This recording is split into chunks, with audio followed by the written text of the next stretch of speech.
All right, good stuff. It's 12:01. Let's get started. Hello everyone and welcome. Thank you everyone for joining us for this really important conversation on informed consent in the era of digital.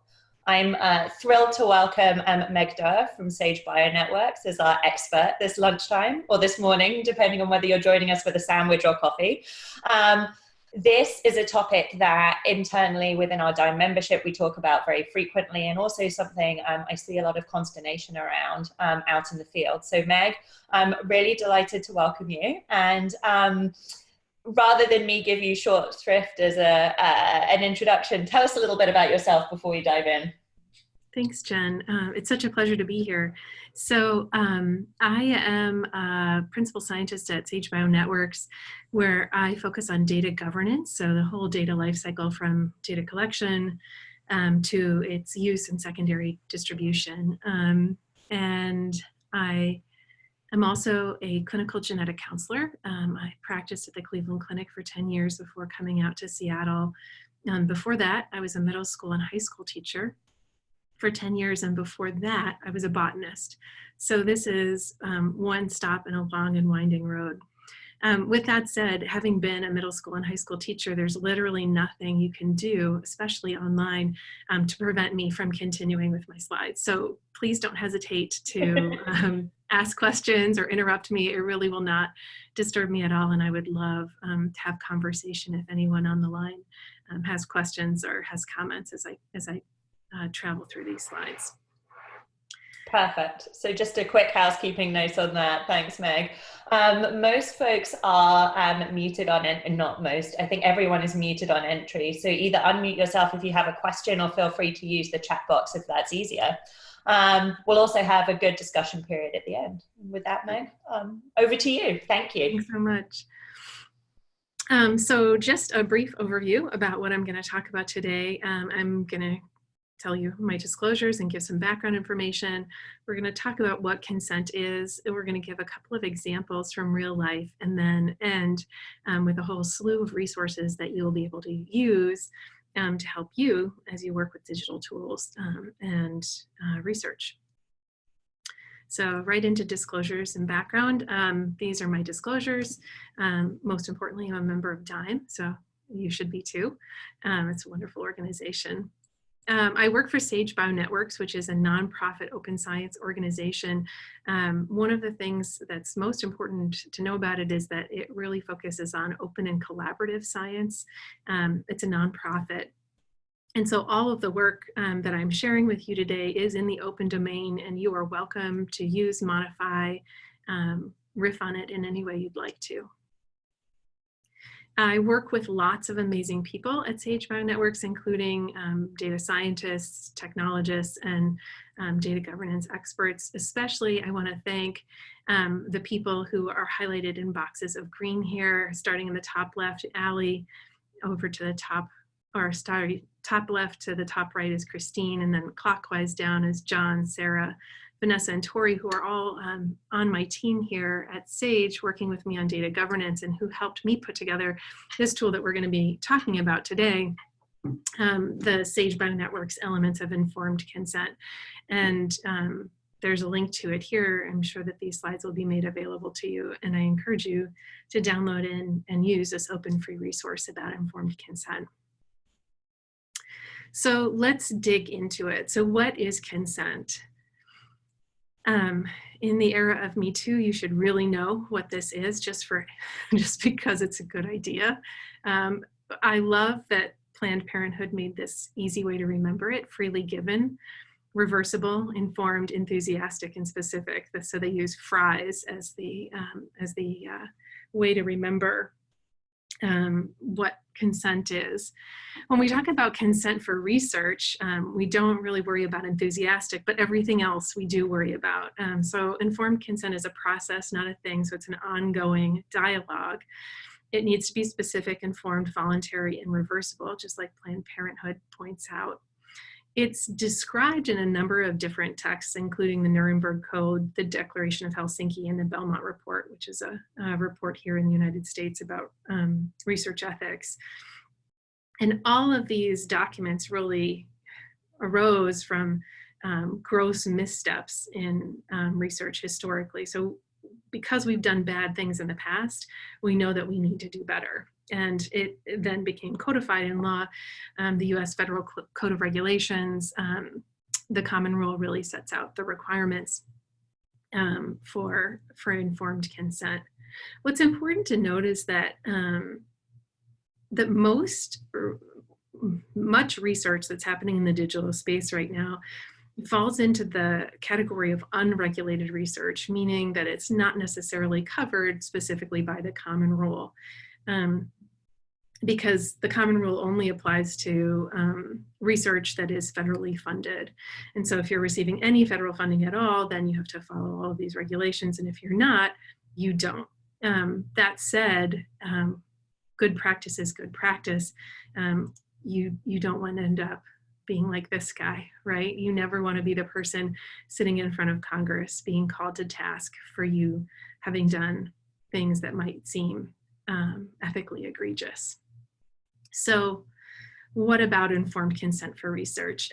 Informed consent for research has traditionally been a pretty human-intensive, time-intensive activity, which doesn't lend well to scale. And so in order to scale informed consent for research and be able to get lots and lots of people involved in research, we've tried to reach people where they are. So how can we use digital devices, mobile phones, tablets? How can we use these devices as a proxy for informed consent?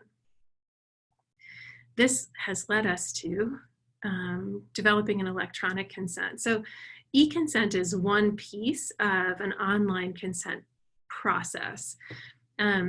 There's also a long form, which is the form that people sign. And then there is often privacy policy or terms of service that are interrelated to the study itself, which may tell about the website, the app, and or the device itself that's being used as part of the research.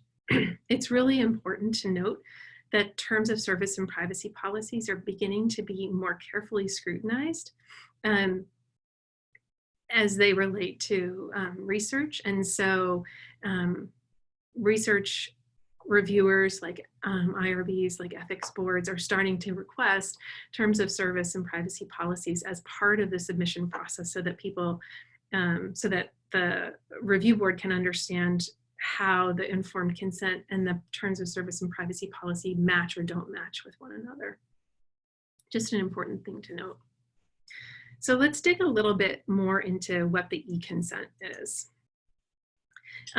It's traditionally, or usually, a mobile or web app highlight reel of the informed consent form. So you can see right there the little video that's playing for you. This is one of our original research kit studies. This is the informed consent from my journey. And it shows you all of the different things that are being done in this study. It's self-navigated and self-paced. It often includes animations and videos and may include a summative or formative assessment. And it really helps with the scaling of informed consent. I just saw something flash on my screen. Did somebody have a question?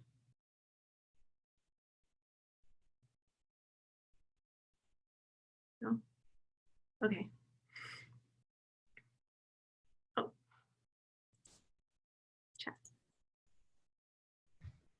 Actually, Casey, you put an interesting link up. Do you want to, I'll unmute you if you want to give some context behind that. Well, no, I was going to provide context in chat. So I'm not going to knock Meg out. I want to hear what she has to say. I'll throw some copy in there and then you guys can talk about it after. Okay.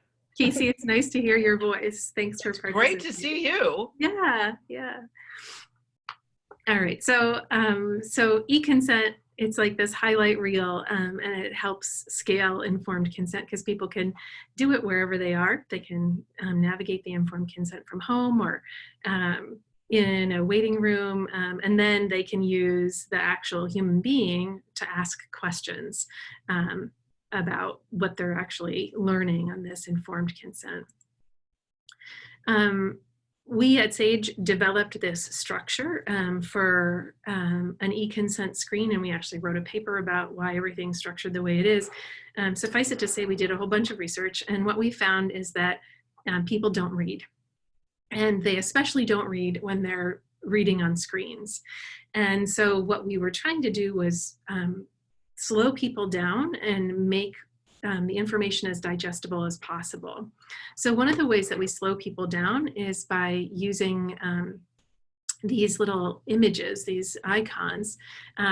We did some literature review, and we found that people who are presented with an icon that's on task, that relates to the thing that they're reading about, slow themselves down as their brain tries to fit the image with the words that they're seeing. So we are using an icon very deliberately to help trigger that slowing down. We also use a headline and a subheadline, so this sort of big main concept and then a little slug of information below it. And then there's a learn more link. You can see it's there in red. And then there's instructions down at the bottom. So this screen is really deliberately structured to try to encourage reading and trying to encourage the conveying of the most salient information as quickly and easily as possible to people. So a little bit more on the learn more here. So you can see if you press this learn more, then another screen pops up and it explains a little bit more. So if you were interested in understanding a little bit more about sensors or something like that, you could press that button and actively learn more. We also found in the research that we did that people pay attention when they're asking for information. And so this is a way to allow people to ask for information and therefore attend more to the information they're being presented with, rather than forcing people to read. However, not everybody can read full stop. 1 in 5 people in the United States reads at below the 5th grade level, so not even as well as a 10 or 11-year-old. Another potential structure for an eConsent screen is to have, instead of a learn more separately, a video with closed captioning or voiceover to allow that same extra information to be presented to people. So you can see, again, we have that main concept, a short piece of text, and then a video instead of an icon to present more information. All right, so a couple of real life examples. So back in March of 2015, Apple launched ResearchKit. I'm sure all of you are aware of that. It was very exciting. There was the big announcement. Sage was very involved in the launch of ResearchKit. All 5 of the original ResearchKit apps were supported by Sage Technologies on their back end. We also developed the informed consent process that they ended up using, and 2 of the studies were actually led by us. What was incredible was quickly our studies enrolled thousands and thousands and thousands of people from all over the United States, which was truly exciting. So let me tell you a little bit about Parkinson's Empower, which is one of the studies that we launched back in March of 2015. So that Parkinson's Empower study is a study of Parkinson's disease, unsurprisingly. Both people who identified as having Parkinson's disease and people who identified as not having Parkinson's disease or controls were encouraged to enroll. We collaborated with a number of different amazing organizations to get this up and going, including the University of Rochester. And so what people did was they downloaded an app to their phone. They consented, so they navigated the informed consent process, the eConsent process, and they signed and joined the study. And then they were asked to perform a series of small tasks over time, multiple times a day, before and after medication for people who had Parkinson's disease, and for people who didn't report having Parkinson's disease, just evenly spaced throughout the day. And these tasks included things like a finger tapping activity, which is actually a clinical test that's used for Parkinson's disease to measure fine motor skills. There's a short walking activity where you walk 10 paces, stop, turn around, and walk back. There was a small memory game where flowers in a grid lit up in an order and you had to tap them in that same order.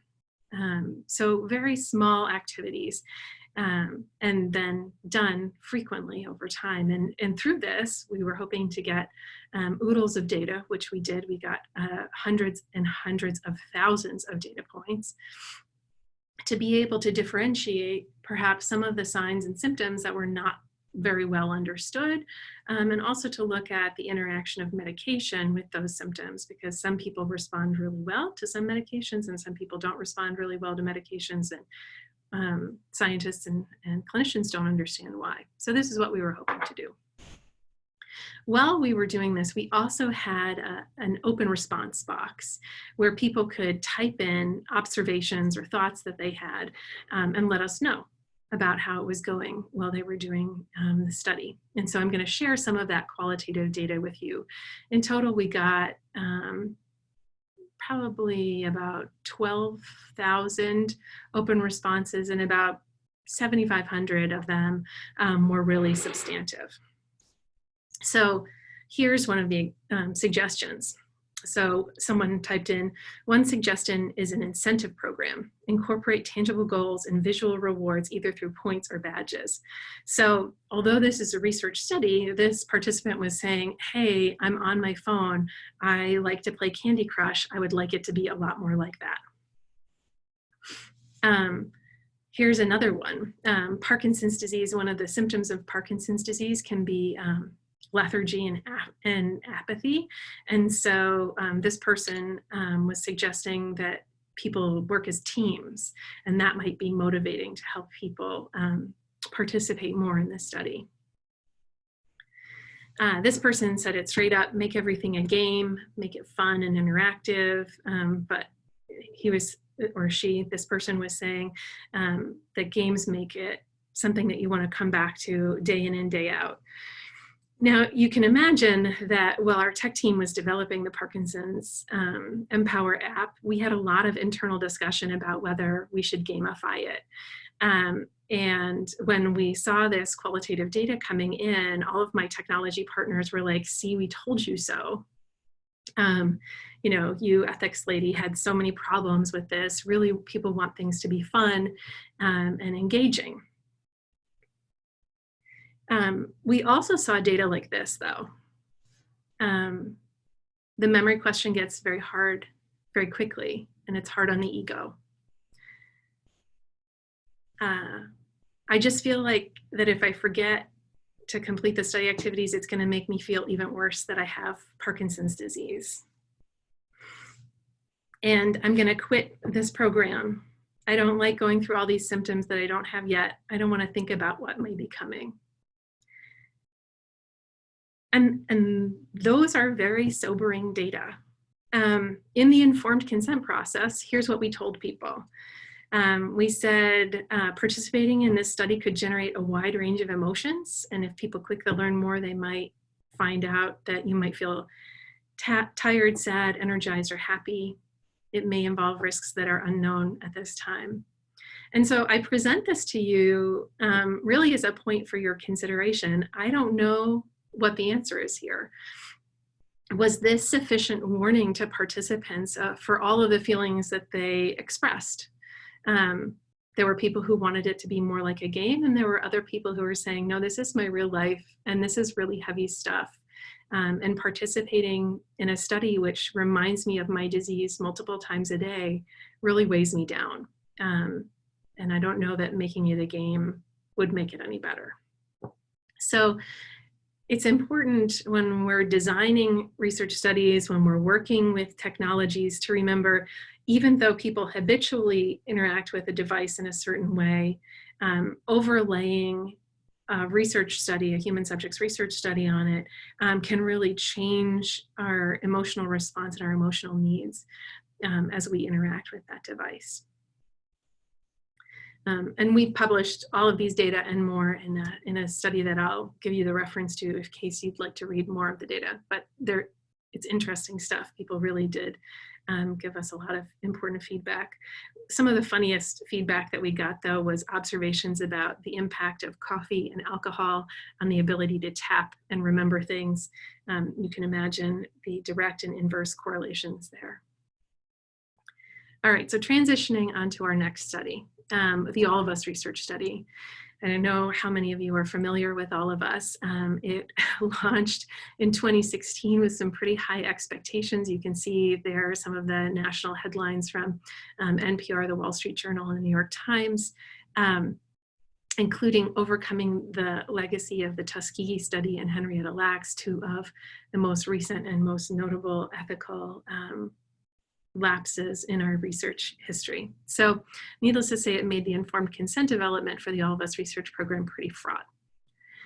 So All of Us is NIH's million-person, 10-plus year longitudinal cohort study. Enrollment targets for this study are based on 2040 census projections, with purposeful oversampling of populations traditionally underrepresented in biomedical research. And populations traditionally underrepresented in biomedical research include such categories as women, any person who is not white, any person who is below the age of 25 or over the age of 45. So really lots and lots and lots of people. Currently, we have about 400 enrollment sites. We've been going now for a couple of years. We have about 250,000 participants, and about half of them are non-white. So we're doing really well as compared to our targets for enrollment of diverse populations. So I led the development of the informed consent process for All of Us.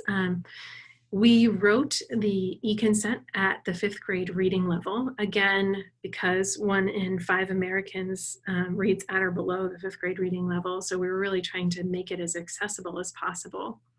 We included videos. There are 9 very short videos that are interspaced throughout these screens that people navigate through. There's a linear navigation, meaning it's not a choose your own adventure, which is another form of eConsent design, but people just navigate forward and backwards. And then there are Get Help buttons to link to the National Support Center. Just a little bit of information about the, there we go, about the long form and HIPAA authorization. So because it's this national research study, we also have to have a consent form that goes along with it. This is electronically rendered and presented to people, and they e-sign with their finger or type. Again, it's also written at the 5th grade reading level. The reading ease is just another indicator of how easy or difficult it is to read. 100 means that it's super, super easy. 0 means that nobody can get through it at all. And the target is 80 to meet the needs of 80% or more of the US population. So we did pretty well with our reading ease. We use lots of white space, 14-point type, and no sections in all caps. And I think that this is actually something that people forget and need to be reminded of. When you're interacting with an electronic device, all caps is yelling. And nobody likes to be yelled at. So no matter what your lawyers say to you, really try to remove as much that's in all caps as humanly possible, or just sequester it as far away as possible and explain in plain language what you're trying to express in that section that's about all caps. Meg, can I ask you a quick question? And I'm embarrassed that I actually don't know the answer to this. Yeah. Describe to me the relationship between those beautiful eConsent panels that you showed. They're broken up, they help people navigate, there's the option to learn more, and then the long form. If you're joining a study, do you need to do both? Do the study designers do an either or? I'm honestly not sure. I'm curious. So I think that this is, so here are the many answers. US federal regulation is largely interpreted as requiring a long form consent form to be signed. That said, most digital research is not federally regulated, right? Because most digital research is actually not funded by federal resources, which means that there might be space there to not have a long form, as well to have an eConsent without having the long form follow it up. The eConsent is really the highlight reel, telling people all of the specifics of what's in the study and what to expect, all of the things that you would be told in a long form, just in shorter, easier, more digestible nuggets. We at Sage would really love to move away from using a long form, but we receive a lot of federal funding, and so we follow federal regulations in all of our studies. I think it would be very interesting, and I would be happy to support any group who was considering moving directly to a complete eConsent process with a signature at the end as an indication for participating in research. I think that this is an area where we need to push regulators, because I don't know, I don't think that the form itself is actually benefiting the humans that are enrolling in the studies. That's really helpful. And then when you do couple both the eConsent and the long form, what's the workflow that the patient experiences? Have you thought, do you have a sense for, for folks who might be designing similar things on the line, like what's the best workflow for the patient? Yeah, absolutely. So what we do, what we have found has worked the best is that we have an eConsent process, and then we present the long form to people without the ability to sign it, so just the long form. Then we have a quiz, and then after the quiz, the long form is presented again and people can sign. And so the eConsent gives them the highlights, the long form without the ability to sign gives them a time to read and review it. The quiz helps them remember the key points from the study, about the study from the eConsent and from the long form. And then finally, they get to the signature. And so speaking of the quiz, that's what's presented here. This is one of the quiz questions from the All of Us research program. I'm trying to remember what the N is for this. This, I think, is actually on our most recent data, which is the 250,000 participants. And so you can see that when people were asked what the purpose of All of Us was, the vast majority of them, regardless of educational attainment, were able to correctly identify the purpose of the study. So on average, only about half of studies do people actively demonstrate knowledge of the purpose of the study. And in less than 6% of studies can people distinguish between the purpose of the study and medical care. So these data are really exciting. It demonstrates that if you take the time to use words that people understand and to lay out this process in very clear and explanatory language, that really all people can understand what they're getting themselves into and make a truly informed choice about whether they want to participate or not. I'm seeing lots of orange flashes. Is there any questions online that I should be attending to? No, this is Casey. It's just more chat about what I shoved in there for you guys to see. Okay, great. Thanks, Case. I'm actually going to just check. Ruben, you had, I think, a question about the long form eConsent pen and paper. Do you want to voice that to Meg now? Sure, yeah. I was just wondering, so when you say long form, you mean traditional pen and paper in-person consent? So I mean just a traditionally constructed informed consent, whether it's rendered electronically or whether it's pen and paper in person. Because for the example, in the All of Us research program, actually in all of our studies, nobody signs a physical copy in person of the long form consent. They all are rendered electronically and people sign them electronically.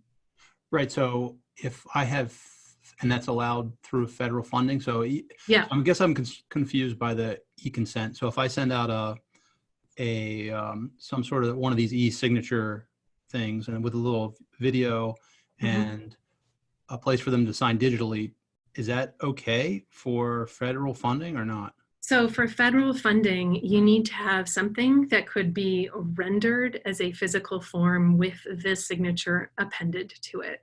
So a person reading the form would not be considered sufficient and the capture of an electronic signature would not be considered sufficient. It would need to be presented to the participant or the prospective participant as if it could be printed off. Right. So And after they then sign, it gets rendered onto a PDF and Yeah. emailed to them is okay? Yes, that's totally okay. Yep, absolutely allowable. Yep.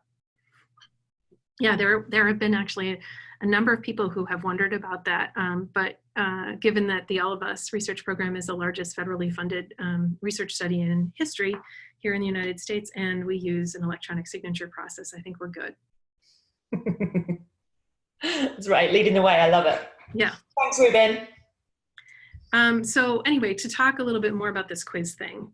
So having a quiz helps people reflect on what it is that you've been telling them about. So we tell people before they start the eConsent, hey, at the end, there's going to be a quiz. We find that this slows people down. They tend to spend a little bit more time as they go through. And then at the end, we present them with quiz questions. The quiz can be either formative or summative, and I think it's really important to draw the distinction between the two of these. So a formative evaluation, the primary goal is to engage the learner in self-reflective behavior. So you're trying to highlight key concepts and create this pause to say, like, do you really understand what you're getting yourself into? And then encourage people to get more information if they're getting a lot of questions wrong. But it doesn't act as a barrier or a gate to them joining the study. And so you can imagine the types of studies in which this would be appropriate would be most studies where you're enrolling competent adults, because competent adults can make any decision they'd like to, so long as they've had the chance to learn about it and they're not being coerced. A summative evaluation is a hard stop. It's used to measure mastery. So if you get a question wrong, you can't go on. You have to go back, you have to learn, and then answer another question again before you can keep going. This is a really useful technique to use for studies enrolling vulnerable populations. So for example, in the Parkinson's Empower study, because loss of cognitive function is one of the symptoms of Parkinson's disease, we had a summative evaluation as a gate before people could join our study. Does anybody have any questions about formative evaluations or summative evaluations? Does that all make some good sense? And just when you say, I'm so obnoxious, I have all the questions today. No, that's okay. When you say as a gate to participation, so let's say in the case of a summative evaluation, is that another prong almost of the consent process, in as much as if you didn't demonstrate mastery, you'd actually be excluded? Yeah, so it serves as an exclusion criteria for the study effectively. Yeah. Okay. And this way, so this function is usually fulfilled by the study coordinator, the person who's enrolling the person in the in-person study, right? Who does this assessment of competency to ensure that the person who's sitting before them is competent to join the study, understands what they're getting into, knows that they have the choice to say yes or to say no, and is not suffering from any mental impairment that would prevent them from making an informed decision as an independent adult. And so in the digital world, where you don't have a study coordinator sitting there with the person as they complete the consent process necessarily, you need to have something as a proxy, is what we're saying. I actually really, that really helped everything fall into place for me, thinking about what the sort of more traditional equivalent would be. I'm going to take us off topic for a second, and we can absolutely save this till the end if it's better. My thought went to how you would perhaps frame that in an IRB application, right? If you're going to do everything electronically, do you actually lay out that, you know, we have this process, we have this quiz component that's intended to serve the same function as perhaps you're more used to with a study coordinator? Yep. Okay. Yeah. And so that's definitely what I would, it's definitely been something that has been an important part of all of our IRB applications. And we actually came to the use of the quiz and actually used two different types of quizzes in deep conversations with ethics experts and IRB experts across the country to say, how can we recapitulate the things that are most essential about the in-person consent process. Certainly, an electronic consent process with 0 in-person steps would not be appropriate for a study of extremely vulnerable populations, populations that have significant cognitive impairment. But for people who are still living independently, electronic informed consent is a totally viable option, and allows us, because people are carrying their phones or wearing their watches or whatever, to gather so much data that's so valuable, granular data, continuous data, that can really help scientists take the next steps with therapeutics and with interventions. And that's the goal we're all aiming towards. And so we've always been trying to, when we talk with our ethics board, remind them of, here's our overall mission. We're all in the same, we're all aiming for the same thing, which is better, healthier lives. Here are the different steps that we're taking to ensure that that people are getting as much information as they possibly can, in ways that actually help them understand what it is that they're doing. We're currently doing a non-inferiority trial with Geisinger Health System.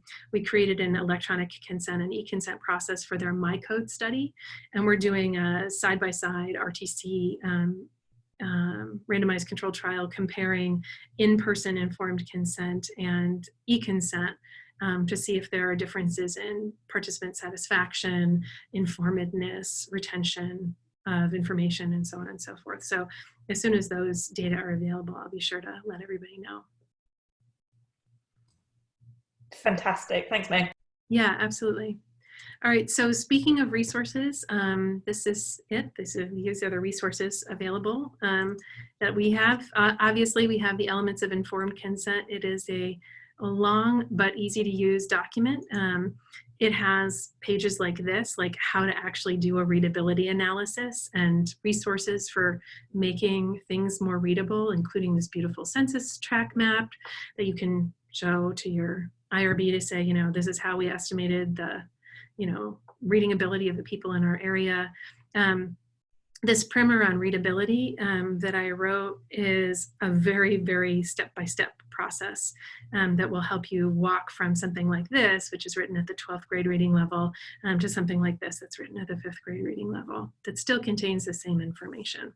So I encourage you to go to the elements of informed consent. There's also stuff there about laws and regulations, all kinds of information is there. We also have some academic papers that we've published. All of our papers are open, so you should be able to get all of these. Sarah Moore led an inventory of the informed consent processes for all of the mobile app mediated research studies that were on the market back at the end of 2016. So this is a really helpful resource. There's the qualitative data study that I did with John Wilbanks and Brian Bott and Christine Suver, Amy and Laura Magravidi. We did a 50 state and 5 inhabited territories and the District of Columbia review of all of the regulations surrounding informed consent, which we published last year, which is a really nice compendium of all of the state-specific laws. Stephanie Kraft and I wrote a piece for the American Journal of Medical Genetics about engaging underrepresented populations in research.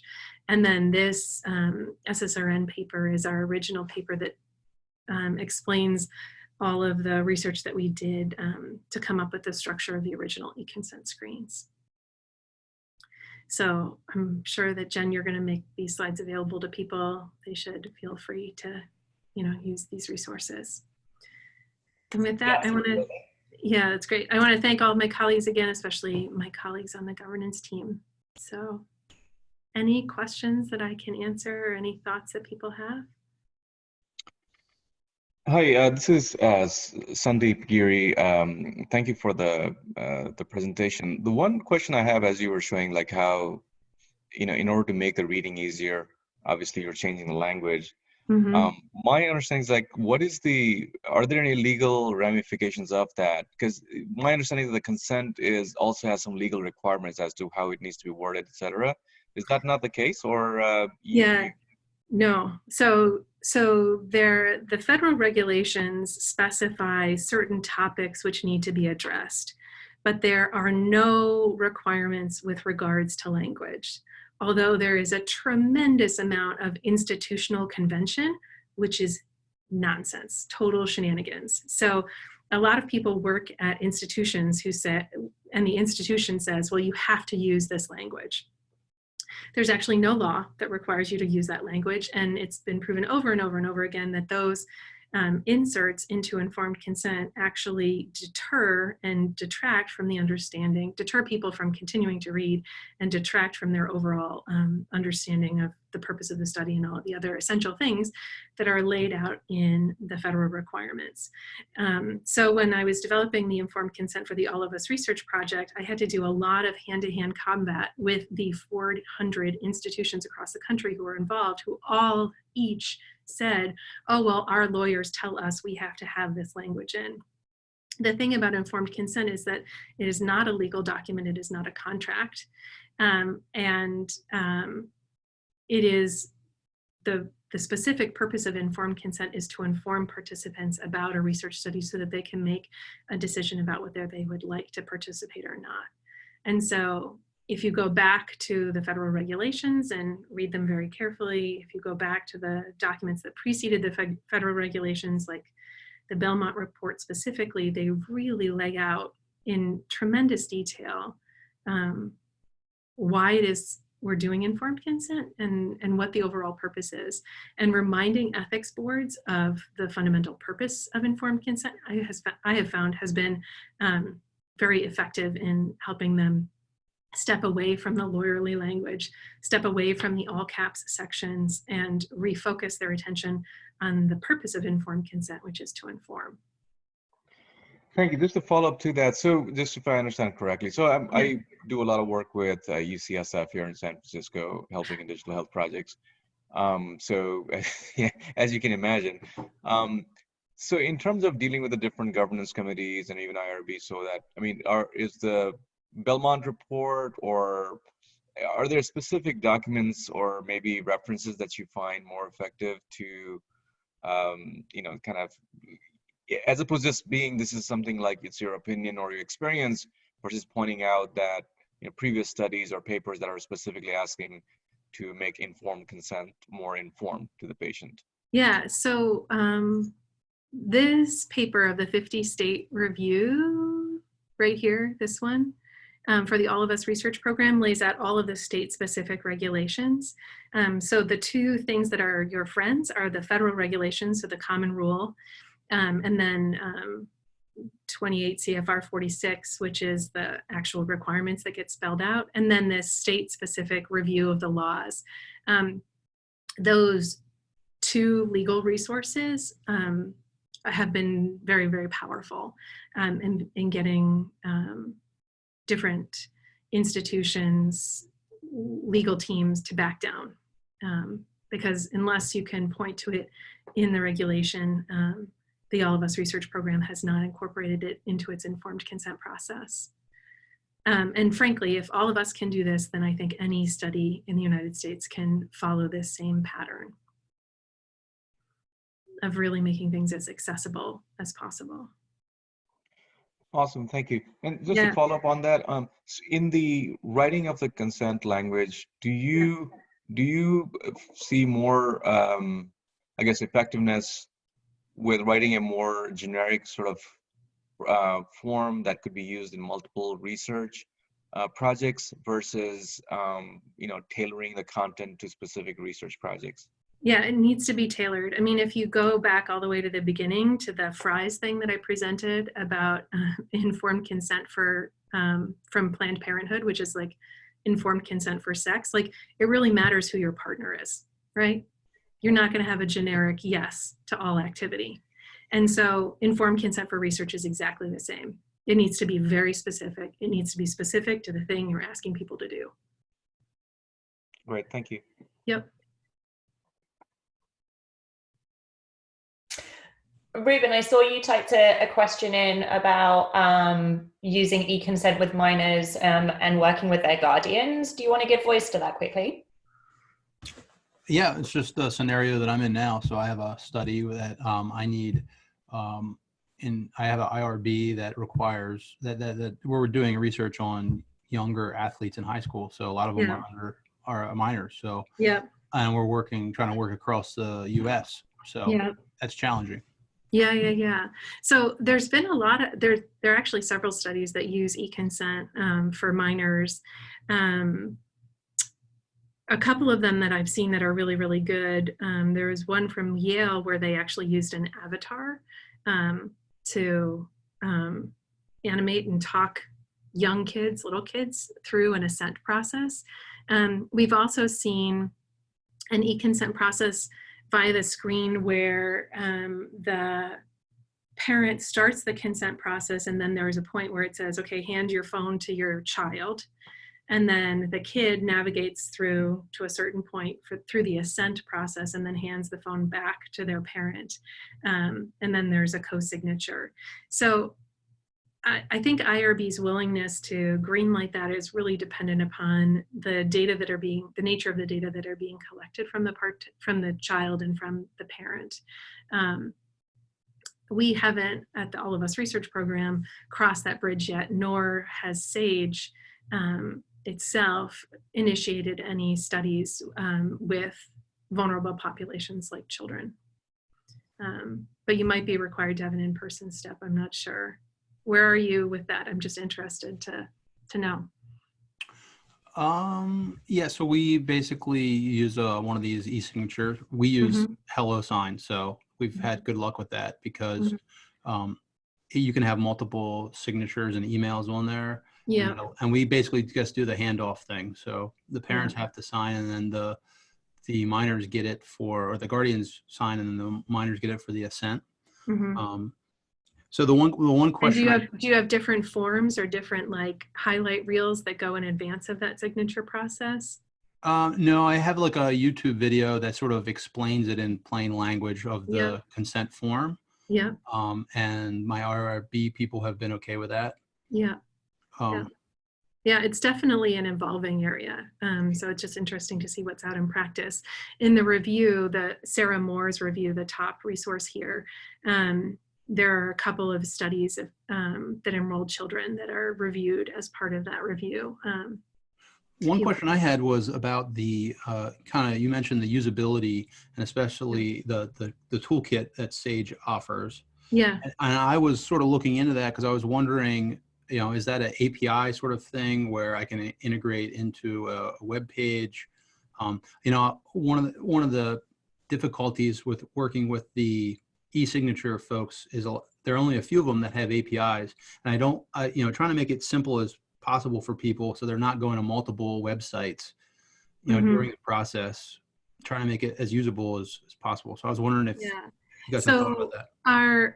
The research kit informed consent process is where the code is warehoused in GitHub, and it's also in ResearchStack, so it's also on the Android platform. Those are both in GitHub. I didn't actually put the GitHub links here, but if you have trouble finding it in GitHub, just let me know, and I can give you the links for the code for the eConsent to be able to adapt then the eConsent for your study. But we don't run that independently. We just we just give away the code so that you could then download, modify the code and put it in your own code base. Okay, great, thanks. Yeah. Sorry, if I can ask one more question. So how does this work with commercial entities? So do you, let's say you're trying to get FDA approved, a device, and but you're still in that research phase. And so you really should be doing like a informed consent sort of thing and asking people to do that. Yeah. Is that done typically, I guess? Yes, absolutely. Okay. We do that all the time. Fantastic. Matthew, you typed a really good question into the Q&A section about multi-language consent forms. Do you want to ask Meg? Yeah, certainly. So I think what's been really nice, obviously from this webinar so far, is seeing all the different accommodations that have been made for readability, ages, and general ability levels. Obviously, one of the beautiful things about these digital technologies is their ability to scale both internationally, but also within the same country to reach larger population demographics. How does it kind of work with maybe adapting the consent form to different languages, such as US Spanish, but equally keeping in mind the differences in reading abilities and that aspect? Yeah, that's a great question. So the Sage Bionetworks Elements of Informed Consent has a whole section on how to do translation to ensure that you have equivalent experience in all languages, because, for example, the Fleisch-Kincaid reading scale doesn't work in Spanish. But you can see the eConsent screen design that's here that I just pulled back up. And if you look on the video there, it says all of us consent DNA analysis, and then in parentheses, ENGVO. So this is the English voiceover version. We used a cartoon specifically for this video so that we could swap out the voiceover and put in any language. So we use exactly the same videos, just with different languages over top of them. And then the translation process that we use is two-step. We use a professional translation organization, and then we actually use native speakers of the language to check that translation to ensure that it's equivalent. So not just enough to hire a professional translation service, but you want to have a second check on it, preferably from real people in real life, to make sure that who are bilingual to say, is this equivalent to this? But that translation process is really important, and eConsent actually helps facilitate consistent consent experience regardless of the language it's rendered in. Yeah, that's really helpful. Yeah, great question.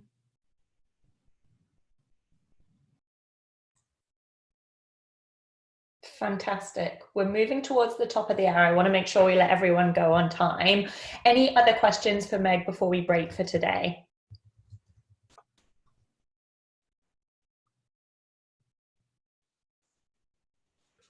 Fantastic. Meg, this was tremendous. I have a page of chicken scratch notes, things I learned from you today, and I know we had some great questions too. So first of all, Meg, thank you. This was wonderful. And as you said, we will be posting both the recording and slides on the website. Yeah. So please do access those, folks. Also, thank you everyone on the line for joining, and particularly some really terrific questions to get the most out of our time together today. Quick heads up on a few things coming down the pike. Our next journal club will be looking at, we'll be having an Ask Me Anything discussion with some of the original contributors to the Hippocratic Oath for Connected Medical Devices. So Bo Woods, Suzanne Schwartz from FDA, and Hans Molson will be leading that discussion. So sign up if you haven't done already.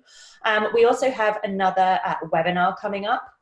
We have some of our members from Dartmouth and also the Mass Department of Mental Health will be talking about how to co-design mental health apps, specifically with the target patient population. So I'm really excited about that one, and Rachel Chase will be hosting that. And if you haven't already, I think Meg made a lovely plug for this at the beginning, please do join us. The sort of questions we had today were fantastic and really representative of the great conversations we have and sort of peer and expert support we have within the society. So Meg, thanks again. Thanks everyone on the line for joining, and look forward to you joining us next time. Take care.